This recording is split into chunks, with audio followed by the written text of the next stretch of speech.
د خوست د امنیه قومندانۍ د جنایي جرمونو پر ضد د مبارزې امیر مولوي محمد صابر صبري ویل د غلو یا د 15 کسیزې ډلې نه یوازې په خوست بلکې د هیواد په نورو ولایتونو کې هم په بېلابېلو غلاو کې لاس درلود چې تېره ورځ د دقیقو اطلاعاتو او چټک اقدام په ترڅ کې د سرنکوټ په سیمه کې د ځینو غلا شویو موبایلونو او یو اراده سره چا ډوله موټر سره یو ځای لاس په لاس ونیول شول.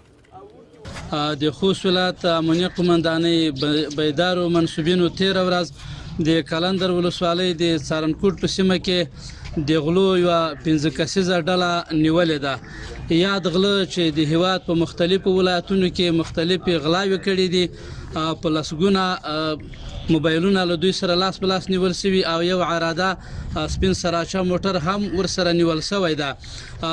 نوموړو په خپلو جرمونو باندې اعتراف کړی ده. د بعدي اجراءاتو دپاره به عدلي قضایي ارګانونو ته وسپارل شي تر څو په دوی باندې شریعت پلي او مظلوم ولسونه د دوی له شر نه په امن شي.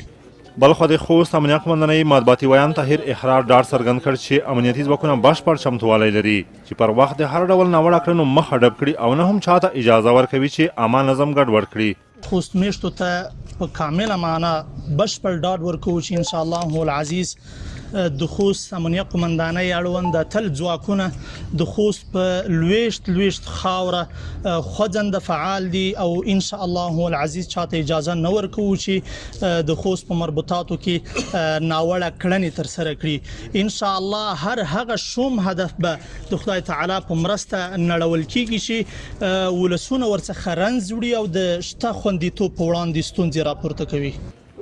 هیره د نوي چې د غلا په تور تورنې 15 کسیزې ډلې په خوست سربیره د هیواد په نورو ولایتونو کې هم په لویو لارو کې شوکونې د دوکانونو او خلکو له جیبونو غلاوې کولې چې تېره ورځ د خوست امنیه قومندانۍ امنیتي ځواکونو د چټک او پر وخت اقدام په پایله کې ونیول شول چې د وروستیو اجراءاتو په موخه به یې دوسیې عدلي او قضایي ارګانونو ته وسپارل شي.